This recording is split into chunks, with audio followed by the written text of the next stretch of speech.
సమ్మెని జయప్రదం చేయండి. మే 20న జరిగే దేశవ్యాప్త సమ్మెని రద్దు చేయాలి. ట్రాన్స్పోర్ట్ కార్మికులకు నష్టం చేసే బిఎన్ఎస్ సెక్షన్ 106 క్లాజ్ 1 క్లాజ్ 2ని రద్దు చేయాలి. ట్రాన్స్పోర్ట్ కార్మికులకు జరిమానా శిక్షను పెంచే సెక్షన్ 106 క్లాజ్ 1 క్లాజ్ 2ని మే 20న దేశవ్యాప్తంగా కార్మికులు పెద్ద ఎత్తున సమ్మె నిర్వహిస్తూ ఉన్నారు. ఈ సమ్మెలో ట్రాన్స్పోర్ట్ కార్మికులు పెద్ద ఎత్తున పాల్గొనాలని చెప్పి విజ్ఞప్తి చేస్తూ ఉన్నాం.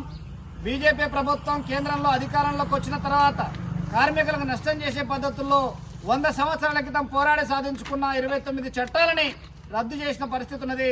అది రద్దు చేయడమే కాదు, ఇవాళ ట్రాన్స్పోర్ట్ కార్మికులకు నష్టం చేసే పద్ధతుల్లో బిఎన్ఎస్ భారతీయ న్యాయ సంహిత పేరుతో సెక్షన్ 106 క్లాజ్ 1 క్లాజ్ 2ని తీసుకొచ్చి ఇవాళ మొత్తం రవాణా రంగ కార్మికులకు శిక్షలు కఠినంగా విధించే పరిస్థితి తీసుకొచ్చినారు. ఇవాళ డ్రైవర్లను శిక్షిస్తే రోడ్డు ప్రమాదాలు జరుగుతాయని చెప్పి ఒక కుంటి సాగు చెప్తా ఉన్నారు.